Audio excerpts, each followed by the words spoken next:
Bien, pues hoy cada lunes vamos a dedicar un espacio del informativo central de COPE Villena MQR para hablar sobre la hípica.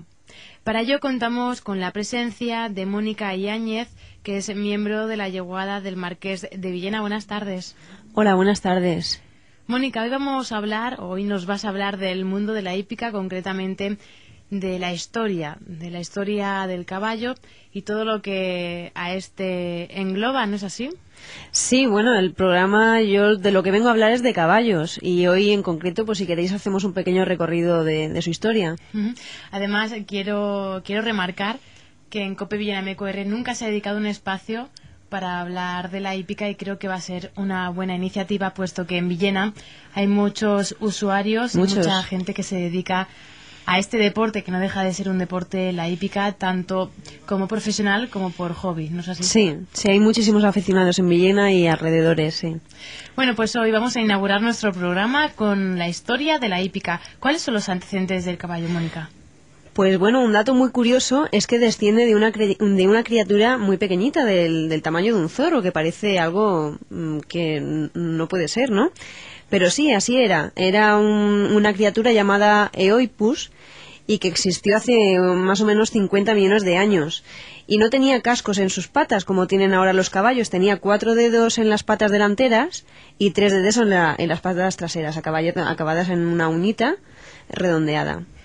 ¿Y luego se ha ido formando para lo que es ahora el caballo? Sí, bueno, a lo largo de los años hay un proceso de selección natural con los cambios climáticos y sobre todo su necesidad de huir, porque lo que vamos a recordar también en otros programas es la necesidad de huida del caballo. El caballo no es no es un animal depredador.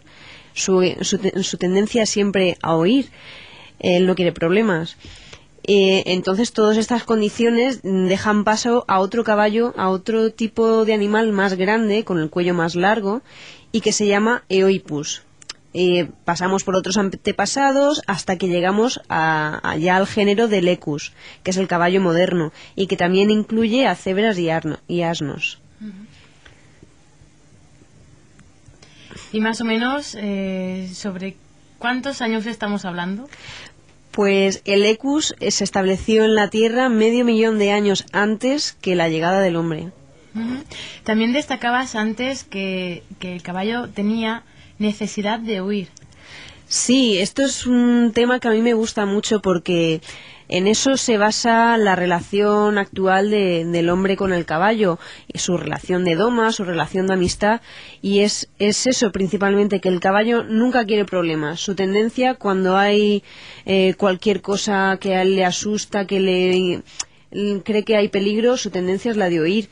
Entonces, cuando hablamos, muchas veces oímos decir, este caballo es que muerde o es que es cocero. Él, por naturaleza, no es así. Puede que tenga motivos para serlo. Supongo que todos los que hayan tenido animales o hayan recogido, sobre todo, por la calle, sepan de qué estamos hablando. Sí, saben de qué estamos hablando, seguro. Desgraciadamente. Sí.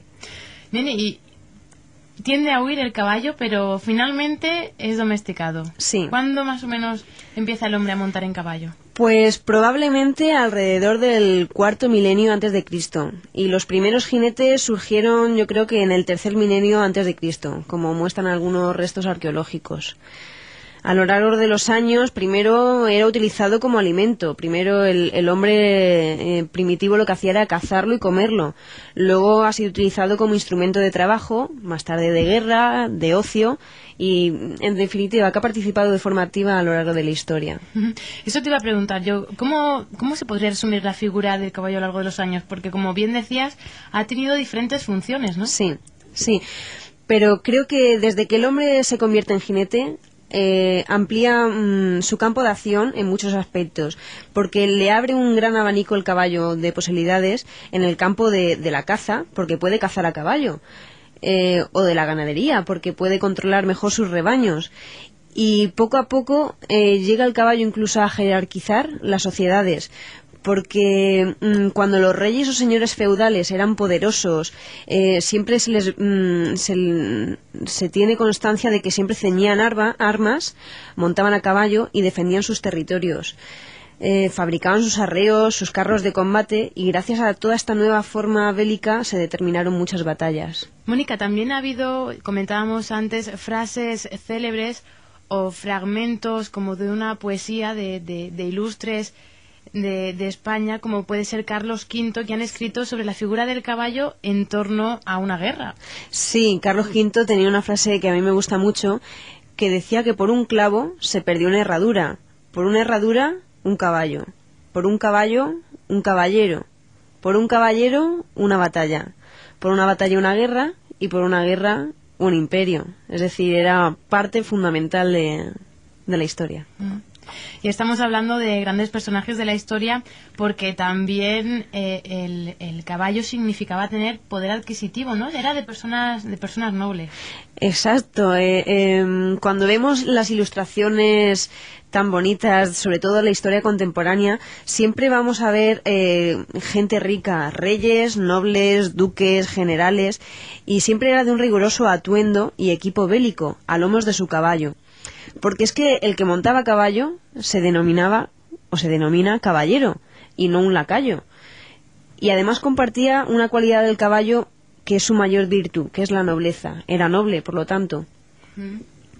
Interesante, ¿no? Muy interesante. Porque seguro que todos los estudiantes de historia o de cualquier materia, sí, cuando han visto ilustraciones o fotografías, siempre aparece algún caballo, el típico caballero montado en su caballo, rígido. Es muy típico, sí. Y además, fotografías bonitas, no sale cualquier caballo. No, retratos, sí. Retratos. Mónica, ¿se podría destacar dos grandes momentos en la historia del caballo? Sí, pues hablando de todo esto, yo creo que hay dos momentos importantes. Lo primero es decir que cuando empiezan a surgir las primeras escuelas. Es decir, se montaba a caballo o se llevaba un carro de combate, pero no había una adecuación, no había una doctrina. Y otro momento importante también es cuando se empieza a seleccionar los caballos. Es decir, cuando empiezan ya a buscar ciertas cualidades o ciertas morfologías en el caballo. Porque, como estábamos diciendo, la importancia del caballo en la conquista y en la defensa de los grandes imperios hacía necesario también que la caballería fuera efectiva, y entonces era necesario que los jinetes tuvieran una formación. Es cuando surge la Real Escuela Militar, alrededor del siglo XV. Y a mí me gusta siempre también hablar del coronel d'Aubigne, que es el maestro de Napoleón Bonaparte, y decía algo que representa un poco todo lo que estamos diciendo.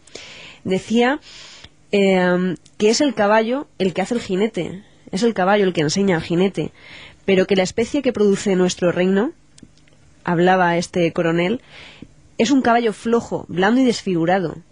¿Qué estaba diciendo? Hacía referencia a la necesidad de seleccionar, de cruzar, de criar un caballo y conseguir las características necesarias para que fuera un buen caballo de batalla. Bueno, si quieres, para acabar al hilo de lo que estaba diciendo de la Real Escuela Militar, también surge un poquito paralela, también en el Renacimiento italiano, la equitación académica, porque la militar era enfocada a jinetes para combatir, pero también el hombre empieza a preocuparse digamos que es donde nacen un poco las disciplinas, empieza a preocuparse a montar al caballo de otra forma, y el lema de la escuela académica, que a mí me encanta, decía que lo que se debía intentar con la equitación era mejorar la naturaleza de los movimientos del caballo por la sutileza del arte del jinete, que a mí me parece una frase preciosa. Y que queda todo dicho, ¿no? Sí, yo creo que sí. Dice bastante. Bueno, eso ha sido una breve historia del caballo, pero también muy completa, muy compleja, con citas y todo. Sí. ¿Cómo...? Estamos hablando de cómo estructurar los programas. También desde aquí quiero pedir a algún oyente si necesita o si quiere sugerirnos algún tema o quiere colaborar. Encantada, sí. Que lo diga. Y bueno, ¿de qué vamos a hablar en próximos programas? Pues en próximos programas a mí me gustaría hablar pues de esto que estamos introduciendo un poco, de cuándo el caballo se empieza a seleccionar, cuándo empiezan que eso determina también las razas que existen hoy en día. Podemos hablar también de cría caballar o de la federación, que es quien rige todo esto. Podemos hablar de las disciplinas, de muchísimas cosas. de lo que se nos vaya ocurriendo, ¿no? Sí, porque no deja de ser un tema bastante grandioso. Muy bien, Mónica.